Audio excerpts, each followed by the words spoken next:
আমাদের জীবনে গুরুজনেরা, জ্ঞানী মানুষজন সবসময় একটা কথা বলেন, ধৈর্য ধরো। শুধুমাত্র দুটো শব্দ, কিন্তু কতটা বিশাল সেটা বোঝার চেষ্টা করুন। ছোট একটা অস্ত্র হাতে নিন এবং একটা বিশাল পর্বতে নিরন্তর প্রহার করতে থাকুন। ধৈর্য ধরে সেই কাজ করতে থাকুন। এমন একদিন আসবে, এই বিশাল পর্বতে আপনি একটা পথ তৈরি করবেন। কোনো ধনুর্ধর যখন নিজের বিদ্যা অর্জন করেন, তখন তাকেও ধৈর্য ধরতে হয়, তার নিজেকে সময় দিতে হয়, তবেই সে ধনুর্বিদ্যা শিখতে পারে। সেইভাবে আমাদের জীবনেও ধৈর্য ধরার খুব প্রয়োজন। পরিবারে ধৈর্য রাখতে পারলে তাহলে আস্তে আস্তে দেখবেন প্রেম বৃদ্ধি পাচ্ছে। সমাজে যদি ধৈর্য রাখতে পারেন তাহলে আস্তে আস্তে এই সমাজ আপনাকে সম্মান করবে। যদি নিজের জীবনে ধৈর্য রাখতে পারেন তাহলে নিজে থেকেই আত্মবিশ্বাস বাড়বে, নিজের বিকাশ হবে। জীবনে সবই সম্ভব যদি ধৈর্য রাখতে পারেন। হয়তো আস্তে আস্তে হবে, কিন্তু হবে অবশ্যই। শুধু ধৈর্য রাখুন, কারণ ধৈর্যই সব থেকে বড় পুঁজি। আসুন আর আমার সাথে ভালোবেসে বলুন, রাধা রাধা। আমাদের জীবনে যখনই আমরা কোনো বড় দায়িত্বের সম্মুখীন হই, তখন আমরা তার থেকে দূরে পালাই আর এই অজুহাত দিই যে না না, এত বেশি ভার বহন করার যোগ্যতা আমার নেই, আমি করতেই পারবো না। দেখুন, এই সংসারে ভিন্ন ভিন্ন ধরনের গাছ আছে, ছোট গাছ, বড় গাছ, কিন্তু বটগাছের মতো বড় এবং নিবিড় গাছ আর একটাও নেই। সে নিঃস্বার্থভাবে এই সংসারকে সেবা করে যায়, ছায়া প্রদান করে, শীতলতা প্রদান করে। আর যখন এমন সময় আসে যখন তার ওপর বোঝা অত্যন্ত বেড়ে যায়, সে কিন্তু কোনোভাবেই ভেঙে পড়ে না। তখন সে নিজের নিঃস্বার্থ কর্মের ফল লাভ করে, সেই নিঃস্বার্থ কর্ম যা সে করেছে। তার দেহ থেকে ছোট ছোট ঝুড়ি বার হয় এবং তা কাণ্ডের আকার ধারণ করে। সেই কাণ্ড মাটির কাছে পৌঁছয় এবং তারপর তা বটগাছের সহায়ক হয়ে ওঠে। সে ভেঙে পড়ে যায় না। এইভাবে আপনিও জীবনে নিঃস্বার্থভাবে সবার সেবা করুন, ভালোবাসুন, সবাইকে সাহায্য করুন। যেদিন আপনার ওপর বোঝা অত্যন্ত বেড়ে যাবে, সেদিন এই সব মানুষ আপনাকে সাহায্য করার জন্য আসবেন, আপনার শক্তি হয়ে উঠবেন, আর আপনি বটগাছের মতোই মহান এবং বিশাল হয়ে উঠবেন। আসুন আর আমার সাথে ভালোবেসে বলুন, রাধা রাধা। একটা শব্দ আছে, পরিস্থিতি। অনেক মানুষের মুখে আমরা এই শব্দ শুনি। জীবনে যখন অসফল হই, দুঃখ আসে, সংকট আসে, কোনো বিপদ ঘনিয়ে আসে, তখন সমস্ত দোষ আমরা পরিস্থিতির ওপর চাপিয়ে দিই। আর দেখতে গেলে কোথাও না কোথাও ঠিকই করি। এই পরিস্থিতি প্রত্যেক দিনের মতো পাল্টাতে থাকে, কিন্তু এই দিন, এই রাত, এমন কেউ আছেন যিনি এর ওপরেও নিয়ন্ত্রণ সাধন করেন, আর তিনি হলেন সূর্য। ঠিক সেই রকমই আমাদের জীবনেও সূর্য হলো এই মন। যদি এই মনের উপর আমরা নিয়ন্ত্রণ করতে পারি, তাহলে আমরা জীবনকেও নিয়ন্ত্রণ করতে পারবো। প্রথমে এই মনের রাজা হয়ে উঠতে হবে। তাই মনে রাখবেন, যদি মন দুর্বল হয় তাহলে পরিস্থিতি আমাদের সমস্যা বলে মনে হবে। এই মন যদি স্থির হয়, পরিস্থিতি প্রতিস্পর্ধা বলে মনে হবে। আর এই মন যদি শক্তিশালী হয়ে ওঠে, তাহলে যে কোনো পরিস্থিতি আপনার কাছে একটা সুযোগ মাত্র, এমন এক সুযোগ যাতে অগ্রসর হয়ে আপনি মহান হয়ে উঠতে পারেন। এই মনের শক্তির বৃদ্ধি ঘটান, মহান হয়ে উঠুন, আর আমার সাথে ভালোবেসে বলুন, রাধা রাধা। খুব সুন্দর একটা কাহিনী আছে। একবার এক ব্যক্তি নিজের অসফলতার জন্য ত্রস্ত হয়ে সময় দেবতার তপস্যা করতে বসলেন। উনি তপস্যা করলেন এবং সময় দেবতা প্রসন্ন হলেন, মানুষের রূপ ধারণ করে ওনার সামনে প্রকট হলেন।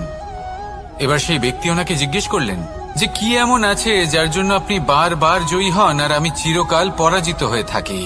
কেন এত পরিশ্রম করা সত্ত্বেও আমি সাফল্য লাভ করতে পারি না? তখন সময় দেবতা উত্তর দিলেন যে দিন হোক বা রাত, ঝড় হোক বা ভূমিকম্প, রোদ হোক বা বৃষ্টি হোক, সময়ের সূত্রপাত হোক বা প্রলয়, আমি থামি না, আমি চলতেই থাকি। আর সেই জন্য যিনি থেমে যান তিনি পরাজিত হন, আর আমি জয়ী হই। এটাই আমাদের শিখতে হবে।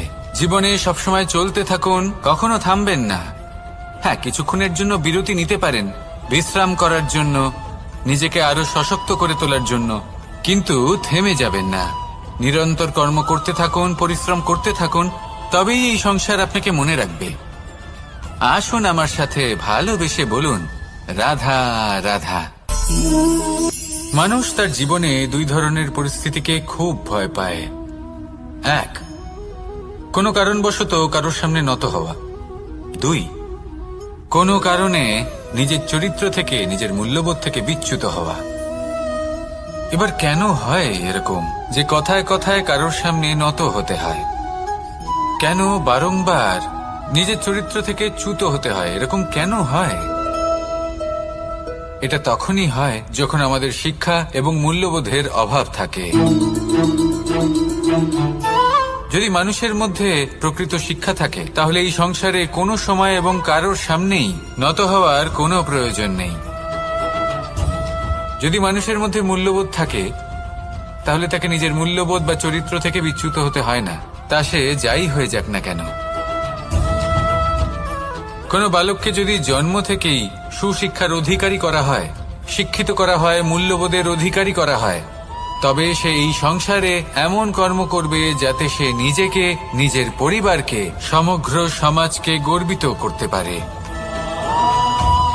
শিক্ষা লাভ করুন, মূল্যবোধ লাভ করুন, এবং আমার সাথে ভালোবেসে বলুন, রাধা রাধা। আমাদের সকলের জীবনে একটা লক্ষ্য থাকে যেটা আমরা লাভ করতে চাই। ঠিক যেন একটা প্রতিস্পর্ধা বিদ্যমান যে কে সব থেকে আগে নিজের লক্ষ্যে পৌঁছতে পারবে। আর সেই জন্য আমরা সকলেই খুব তাড়াতাড়ি এগোতে চেষ্টা করি, বড় এবং দীর্ঘ পদক্ষেপ ফেলি, যাতে তাড়াতাড়ি নিজের লক্ষ্যে পৌঁছতে পারি। কিন্তু এক অত্যন্ত গুরুত্বপূর্ণ বিষয় আছে, সবসময় লক্ষ্য সামনে থাকবে না, কখনো কখনো তা খুঁজতে হয়। এই যাত্রা খুব কঠিন হতে পারে, আর ঠিক এই কারণেই সবসময় দ্রুত গতিতে চলা বা তাড়াতাড়ি পথে চলা সেটা আবশ্যক নয়। তার থেকেও বেশি গুরুত্বপূর্ণ হলো ভেবেচিন্তে তারপর পথ চলা। যদি ভেবেচিন্তে পদক্ষেপ ফেলেন, চলতে পারেন, তাহলে সেটাই সর্বশ্রেষ্ঠ পদক্ষেপ। কখন কোন দিকে যেতে হবে, কখন কোথায় দিক পাল্টানো যাবে না, কখন গতি বেশি রাখতে হবে, কখন কম, কখন থামবো, কখন চলবো, এই সব কিছুর বিষয়ে জ্ঞান অত্যন্ত গুরুত্বপূর্ণ, এবং ভেবে চিন্তে চলতেই হবে। সেই জন্য শুধু তীব্র গতিতে সামনে এগোলে চলবে না, ভাবনা চিন্তা করে এগোতে হবে। আসুন আমার সাথে ভালোবেসে বলুন, রাধা রাধা। পায়েস হলো আমার বিশেষ প্রিয়। এর মধুর স্বাদ মনকে প্রফুল্ল করে তোলে। ছোটবেলায় মা আমার জন্য পায়েস বানাতেন এবং আমাকে বলতেন যে গরম থাকতে থাকতে খেয়ে নে কানাই, ঠান্ডা হয়ে গেলে ভালো লাগবে না। কিন্তু আমিও দুষ্টু ছিলাম, ঠান্ডা হওয়া পর্যন্ত অপেক্ষা করতাম, আর ঠান্ডা হয়ে যাওয়ার পরে মার কাছে যেতাম আর ওনাকে বলতাম যে মা, পায়েস তো ঠান্ডা হয়ে গেছে, এটা গরম করে দিন। তখন মা হাসতেন আর বলতেন যে পায়েস না হয় আমি আবার গরম করে দেব কানাই, কিন্তু এর মধুর স্বাদ, সেই মিষ্টত্ব, সেই সুবাস, সেটা আবার ফিরে আসবে না। কথাটা সত্যি, আর এই সত্যটাই আমাদেরও জীবনের সত্য।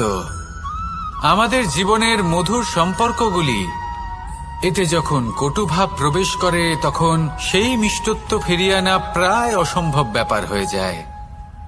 আপনি চেষ্টা করে সেই সম্পর্ক ঠিক করতেই পারবেন, তার জন্য অগাধ পরিশ্রম করতে হবে, কিন্তু আবার সেই মিষ্টত্ব কখনো ফিরে আসবে না।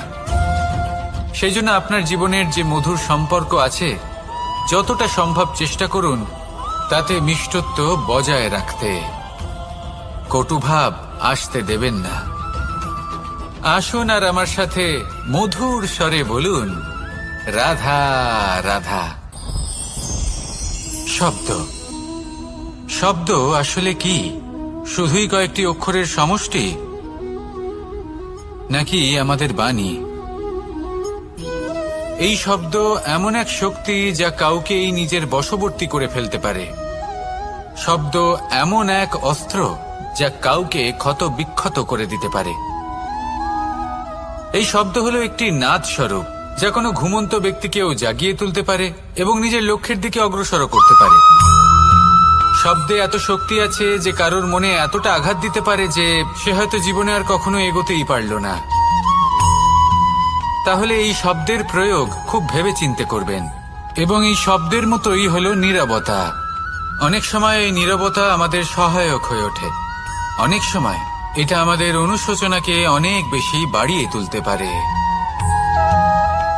ভীষ্ম পিতামহ, অঙ্গরাজ কর্ণ, যখন দ্রৌপদীর বস্ত্রহরণ হচ্ছিল তখন এনারা নীরব ছিলেন।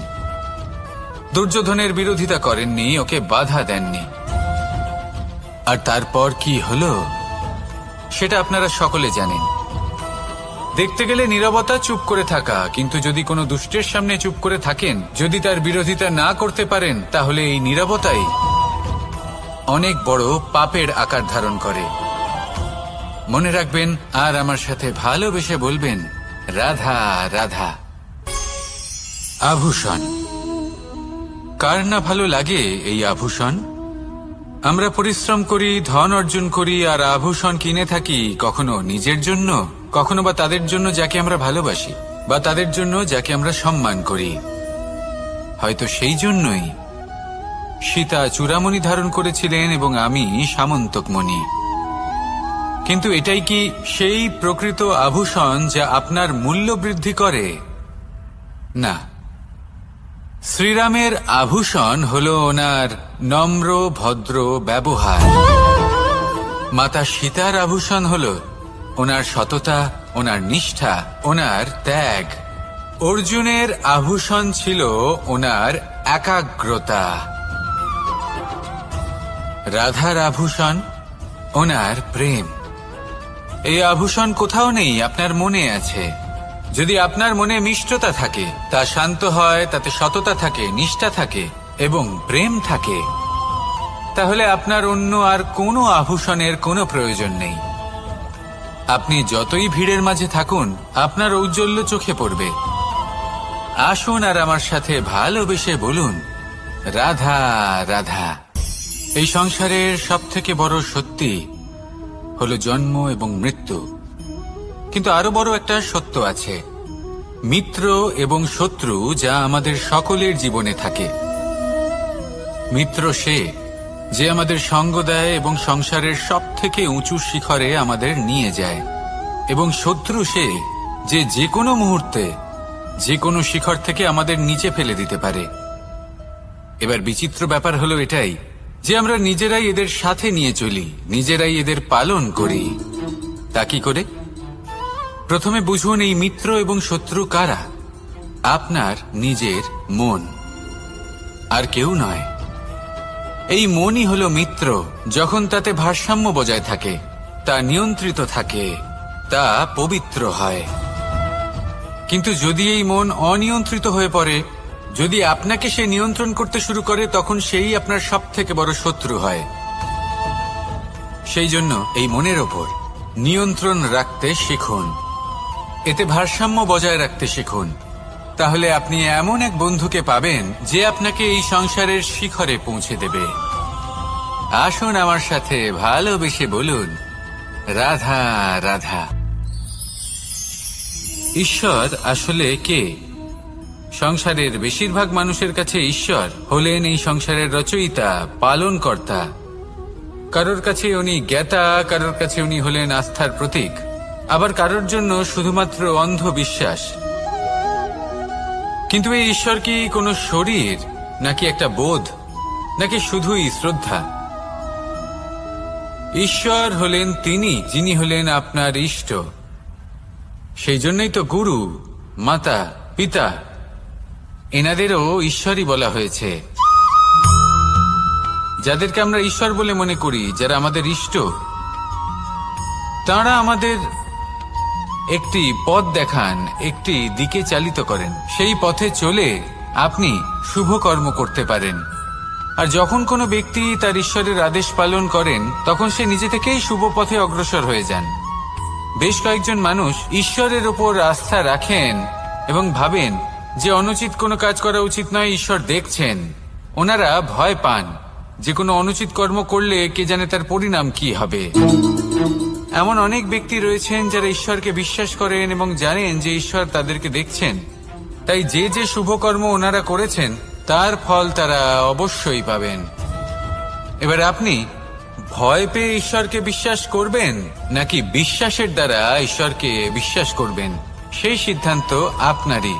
কিন্তু হ্যাঁ, যদি আপনার মনে ঈশ্বরের জন্য কোনো স্থান থাকে, যদি আপনার কোনো ইষ্ট থাকেন, যদি আপনি কাউকে ঈশ্বর মনে করেন যার প্রত্যেক আদেশ আপনি পালন করে থাকেন, তাহলে বলি ঈশ্বর কখনো আপনাকে অনুচিত পথে চালিত করবেন না।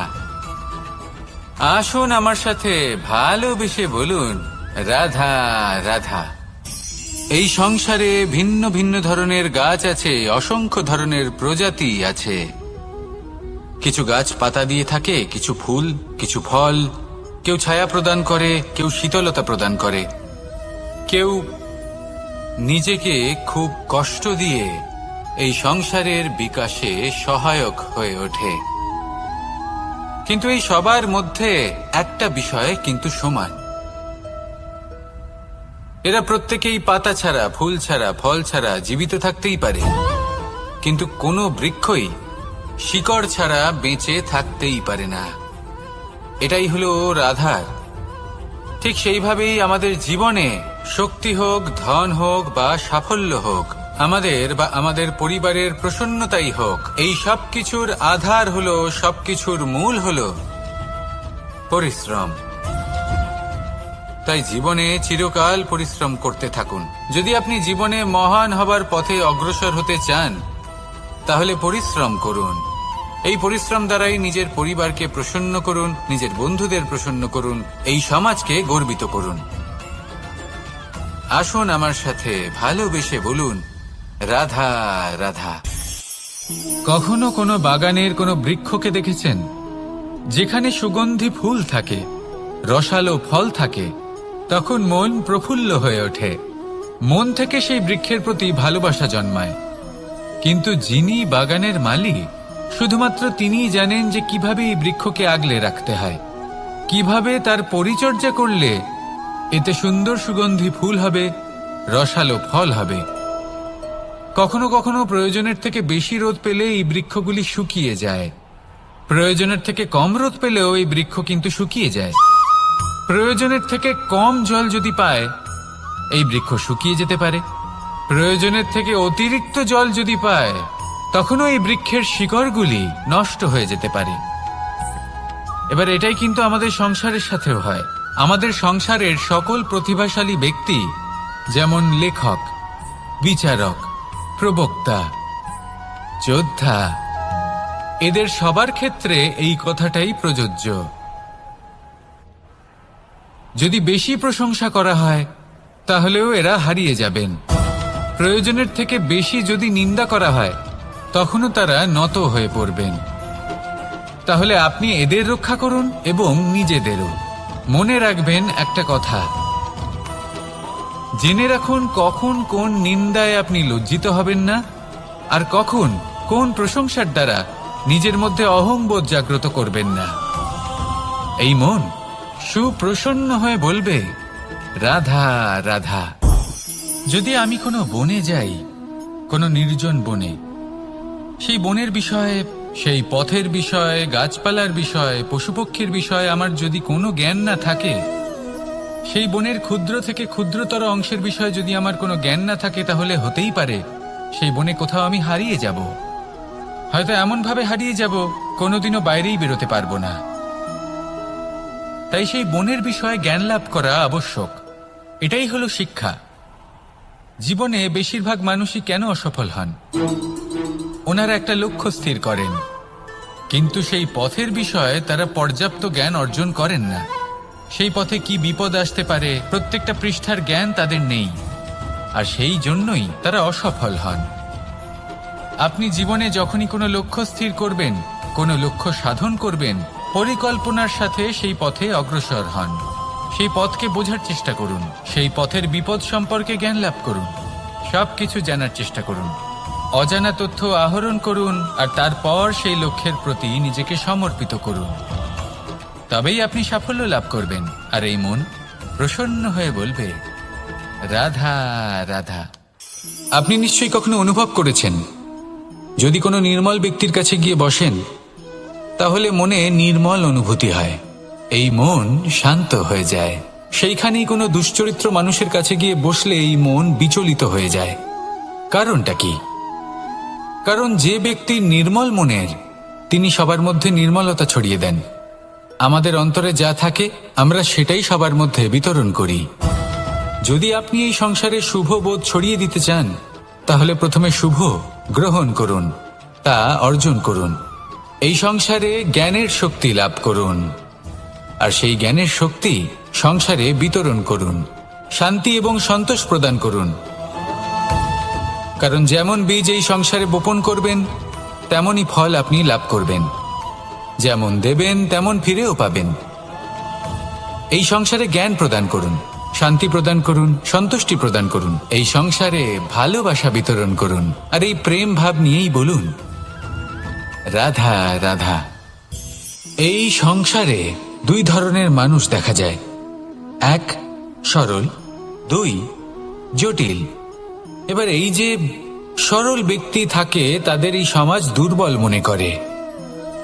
এমনিতে দেখতে গেলে জলও সরল, বায়ুও সরল, ওনারা যেদিকে চাইবেন প্রবাহিত হতে পারেন, এনাদের যে আকার দেবেন সেটাই ধারণ করবেন। কিন্তু এরা বাস্তব রূপ ধারণ করলে তখন কি হয়? এই জল এমন এক ধারায় পরিণত হয় যে অনেক বড় বড় পাথরকে খণ্ডিত করে দিতে পারে। এই বায়ু এমন এক চক্রবাতে পরিণত হয় যা সংসারে বিনাশ ডেকে আনে। তাই যে ব্যক্তি সরল, তার সরলতাকে সম্মান করুন, তাকে সম্মান করুন, তাকে ভালোবাসা দিন, আর আমার সাথে ভালোবেসে বলুন, রাধা রাধা। খেলা খেলতে কে না ভালোবাসেন? আমরা প্রত্যেকেই যখন সময় পাই, সুযোগ পাই, তখনই আমরা কোনো খেলা খেলি। খেলার সময় দুই ধরনের মানুষ ওখানে থাকেন, এক যারা অংশগ্রহণ করেন, আর দুই যারা দেখতে থাকেন, যারা দর্শক হয়ে দেখেন, যারা নিজের পক্ষের বিজয়ের ফলে উচ্ছ্বসিত হয়ে থাকেন, পরাজয়ের ফলে শোক পালন করেন, পরামর্শ দিয়ে থাকেন। আর বিজয়ী কে হন? বিজয়ী তিনি হন যিনি অংশগ্রহণ করেন।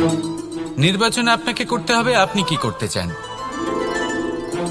আপনি কি খেলোয়াড় হতে চান, নাকি আপনি দর্শক হতে চান?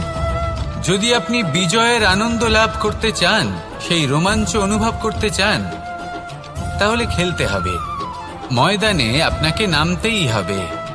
পরাজয়ের সম্ভাবনার ভয়ের সাথে আপনাকে লড়াই করতেই হবে, বিপক্ষের আহ্বানকে স্বীকার করতেই হবে, খেলোয়াড় হয়ে উঠতে হবে, তবেই এই বিজয়ের সম্ভাবনা থাকবে। আসলে কি, দর্শক হয়ে পরামর্শ দেওয়া অত্যন্ত সহজ, ময়দানে নেমে অংশগ্রহণ করা অত্যন্ত কঠিন। আর এখানে যেটা সহজ তা আপনাকে বিজয়ের পথে কখনোই নিয়ে যাবে না। আসুন আমার সাথে ভালোবেসে বলুন, রাধা রাধা। এই সংসারে মানুষ জন্মগ্রহণ করেন, বড় হতে থাকেন, পুরুষার্থ লাভ করেন, অর্জন করেন। অর্জন করা আসলে কি? বেশিরভাগ মানুষ বলেন অর্জন করা অর্থাৎ ধন সম্পত্তি অর্জন করা। আর কি অর্জন করা যায়? আর কি লাভ করা যায়? আসল প্রশ্ন হলো এটাই যে কি এমন আছে যা বাস্তব রূপে অর্জন করার যোগ্য। তা হলো ব্যবহার, জ্ঞান এবং সন্তোষ। কেন?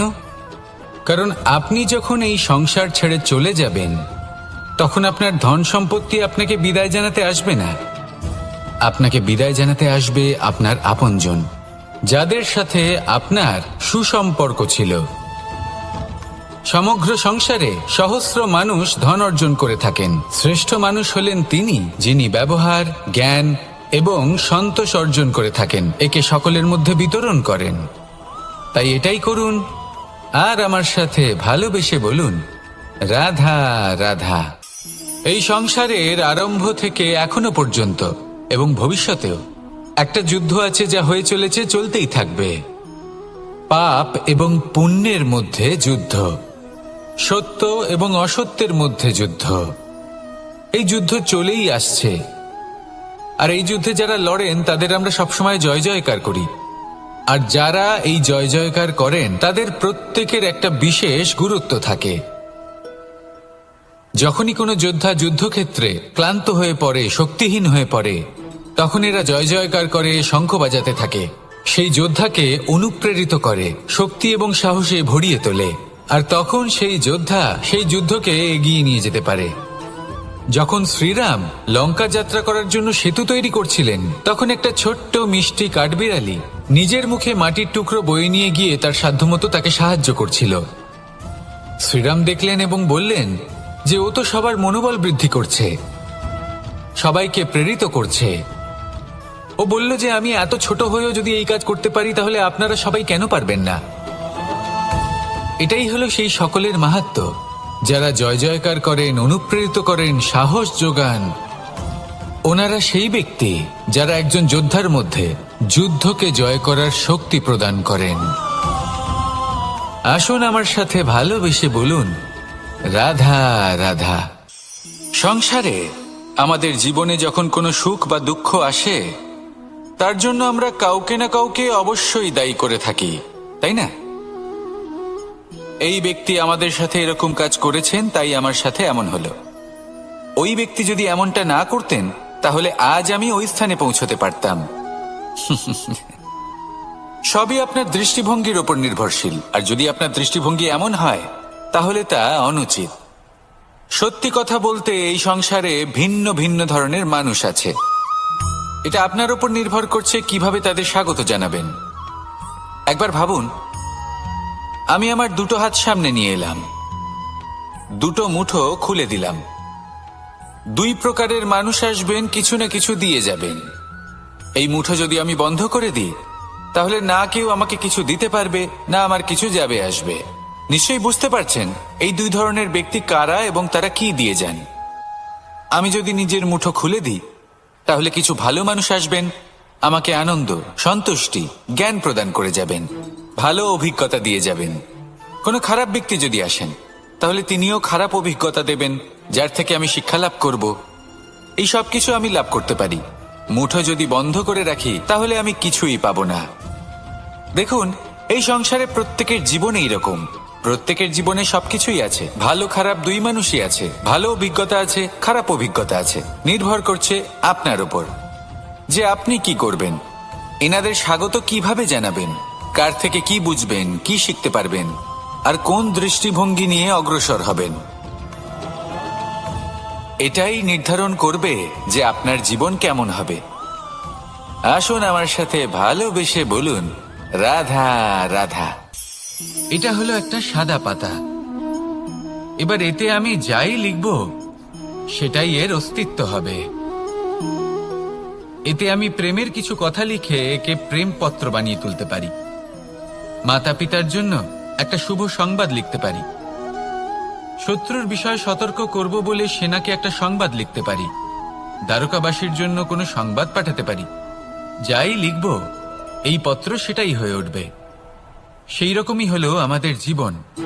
আমরা যেমন কর্ম আমরা করব, আমাদের অস্তিত্ব এবং ব্যক্তিত্ব ঠিক তেমনই হয়ে উঠবে। যদি আপনি একটা অসাধারণ, উজ্জ্বল এবং সম্মানজনক জীবনযাপন করতে চান, তাহলে তার একটা রহস্য আপনাকে বলি। যেমন কথন হবে, কর্ম তেমন হবে। অর্থাৎ যতটুকু বলেছেন ততটুকুই করুন, আর যতটুকু করেছেন ততটুকুই বলুন। এই একটা নিয়ম যদি আপনারা পালন করেন, তাহলে এই সংসারের সমস্ত পণ্ডিত আপনাকে অবশ্যই সম্মান করবেন। তাহলে এটাই করুন, আর আমার সাথে ভালোবেসে বলুন, রাধা রাধা। কখনো কোনো পাখিকে দেখেছেন? যখন সে প্রথমবার উড়তে চেষ্টা করে, সে বাসা থেকে মাটিতে পড়ে যায়, কিন্তু সে হার মানে না। চেষ্টা করতে থাকে, করতেই থাকে, ডানা ঝাপটাতে থাকে, আর তারপর সে উড়তে শেখে। গোল শালগ্রাম শিলাকে দেখুন, পর্বত থেকে খসে পড়ে, ধাক্কা খায়, জলের প্রবাহ দ্বারা ঘর্ষিত হয়, তারপরে তা শালগ্রামে পরিণত হয়। ভেবে দেখুন, যদি কোনো পাখি প্রথমবার উড়তে গিয়ে এটা ভাবে যে না না, যদি আমি পড়ে যাই তবে, আমার যদি আঘাত লাগে তবে, আর যদি ভয়ের কারণে সে শুরুই না করতে পারে, চেষ্টাই না করে, তাহলে কি সে উড়তে শিখবে? কখনোই নয়। এটাই আমাদের শিখতে হবে, প্রারম্ভ করতে হবে। তা অত্যন্ত গুরুত্বপূর্ণ। যখন আমরা কিছু শুরু করি তখন ভয় করে, কিন্তু যদি এটা না করেন জীবনে কখনো সামনে এগোতেই পারবেন না। হতেই পারে প্রারম্ভ করার পরে আপনি পড়ে যাবেন, বারবার নিচে পড়ে যাবেন, কিন্তু যদি নিরন্তর চেষ্টা করতে থাকেন তাহলে একদিন না একদিন আপনি অবশ্যই সফল হবেন। এই শুরু করাটাই সব থেকে বেশি কঠিন। এর দ্বারা ভয়ভীত হবেন না। আসুন আর আমার সাথে ভালোবেসে বলুন, রাধা রাধা। যদি আমি আমার চোখ বেঁধে কোনো একটা নির্দিষ্ট দিকে নিজের সমস্ত শক্তি প্রয়োগ করে ছুটে যাই, তাহলে কি হবে? আমি কোথাও ধাক্কা খেতে পারি, নিজের ক্ষতি করতে পারি, কোথাও পড়ে যেতে পারি, তাই না? অর্থাৎ এটা নিশ্চিত এই কাজ আমার করা উচিত নয়। কিন্তু আজকের দিনে প্রত্যেকটা মানুষ এই কাজই করছেন, তাই না? কোনো কাজ করার পূর্বে সেই কাজের বিষয়ে সম্পূর্ণ তথ্য কোথায় সংগ্রহ করছেন? শুধু এটুকু জানেন যে এই কাজটা করলে কত ধন অর্জন করবেন আর কত নাম হবে, আর ব্যাস সামনে এগিয়ে যান। এটা উচিত নয়। পূর্ণরূপে যে কোনো কাজ করার আগেই সেই কাজের বিশ্লেষণ করে নেওয়া উচিত, তা বুঝে নেওয়া উচিত, এবং সেই বিষয়ে অবশ্যই খেয়াল রাখা উচিত যে আপনার শরীর এবং আপনার মন এই কাজ করার জন্য কি প্রস্তুত রয়েছে। যদি তা না হয় তাহলে প্রথমে নিজেকে শুধরে নিন, তারপরে সেই কাজ করুন। যদি এইভাবে জীবনে সামনে এগোন তাহলে সাফল্যের সম্ভাবনা জীবনে অনেক বেশি বেড়ে যাবে। তাহলে এটাই করুন আর আমার সাথে ভালোবেসে বলুন, রাধা রাধা। এই সংসারের সব থেকে বড় যোদ্ধা কে? কেউ বলবেন অর্জুন, কেউ বলবেন ভীম, কেউ বলবেন হনুমান, আদি ইত্যাদি। কিন্তু এই সংসারের সব থেকে বড় যোদ্ধা আপনার মনের ভেতরে আছে, আপনার মনের মধ্যে আছে। সেই ব্যক্তি সব থেকে উঁচুতে পৌঁছতে পারেন যিনি নিজের অন্তরের খামতি বুঝতে পারেন, নিজের দোষ বুঝতে পারেন, তার সাথে লড়াই করেন এবং তার উপর বিজয় লাভ করেন। যে ব্যক্তি এটা শিখতে পারেন, যে ব্যক্তি এটার উপর জয়লাভ করতে পারেন, তিনি হলেন সব থেকে বেশি শক্তিশালী, সব থেকে বেশি বীর এবং সব থেকে বেশি পরাক্রমী ব্যক্তি। আমরা সকলে এই সংসারকে পাল্টাতে চাই। তার জন্য প্রথম পদক্ষেপ আপনাকে নিতে হবে, নিজেকে দোষমুক্ত করতে হবে। যদি মানুষ নিজের অন্তরের দোষ বুঝতে পারেন এবং নিজেকে দোষমুক্ত করতে পারেন, তাহলে এই সংসার নিজে থেকেই দোষমুক্ত হয়ে যাবে, তাই না? তাহলে নিজেকে দোষমুক্ত করুন আর আমার সাথে ভালোবেসে বলুন, রাধা রাধা। মানুষের জীবন সবসময় ন্যায় আর অন্যায়ের মাঝে ঘুরপাক খেতে থাকে। প্রত্যেক মানুষের মনে হয় কোথাও না কোথাও তার সাথে অন্যায় হচ্ছে। কেউ বলেন যে ভাগ্য আমার সাথে অন্যায় করেছে, কেউ আবার বলেন এই সংসার আমার সাথে অন্যায় করেছে। আর প্রত্যেকেই ন্যায় বিচার চাইতে বৈঠক দাবি করে বসেন। কখনো এই বিচার গৃহে যান, আবার কখনো ওই বিচার গৃহে। যদি সত্যি কথা বলি, এই সংসারের সব থেকে বড় বিচার গৃহ আপনার কাছেই রয়েছে, আপনার মন। আপনার মনই হলো সব থেকে বড় বিচার গৃহ। এ খুব ভালো করেই জানে কি শুদ্ধ আবার কি অশুদ্ধ, এর শুভ অশুভর জ্ঞান রয়েছে, এ সব জানে। দেখতে গেলে প্রত্যেকটা মানুষ যদি নিজের মনের কথা শোনেন, তাহলে তিনি ভালোভাবেই বুঝতে পারবেন তিনি কি উচিত করেছেন আর কি অনুচিত। দিনে একবার রাত্রের নিদ্রায় যাওয়ার পূর্বে নিজের সাথে বসুন, চোখ বন্ধ করুন আর বিচার করুন আজ আপনি কি উচিত করেছেন আর কি অনুচিত। আপনার মন সঠিক বিচার তখনই করে দেবে। আসুন আমার সাথে ভালোবেসে বলুন, রাধা রাধা। আপনি কখনো কোনো পাথরের বুক চিরে বয়ে চলা কোনো নদী দেখেছেন? পাথর নদীর সামনে নত হয়ে যায়, তাকে বাধা দিতে চেষ্টা করে কিন্তু কখনো বাধা দিতে পারে না। এই নদী হলো ততটাই শক্তিশালী, কিন্তু এর আরম্ভ কোথা থেকে হয়? দূরে কোথাও কোনো পর্বতের চূড়াতে এক বিন্দু জল ঝরে পড়ে আর তার সাথে হিম গলিয়ে দেয়। তারপর জলের শক্তি বৃদ্ধি পায়, তারপর অনেক বিপদের সম্মুখীন হয় আর অনেক ধরনের বাধা সে অতিক্রম করে। তার শক্তির এতটাই বৃদ্ধি হয় যে তাকে বাধা দেওয়া একেবারেই অসম্ভব ব্যাপার হয়ে যায়। দেখুন, নদী তো মহান বটেই, কিন্তু তাকে মহান করে তুলেছে কে? সেই সকল বিপদ যার থেকে ও কখনো পালায়নি। সেইভাবেই আমাদেরও বিপদ থেকে পালিয়ে গেলে হবে না, তার সম্মুখীন হতে হবে। সাহসের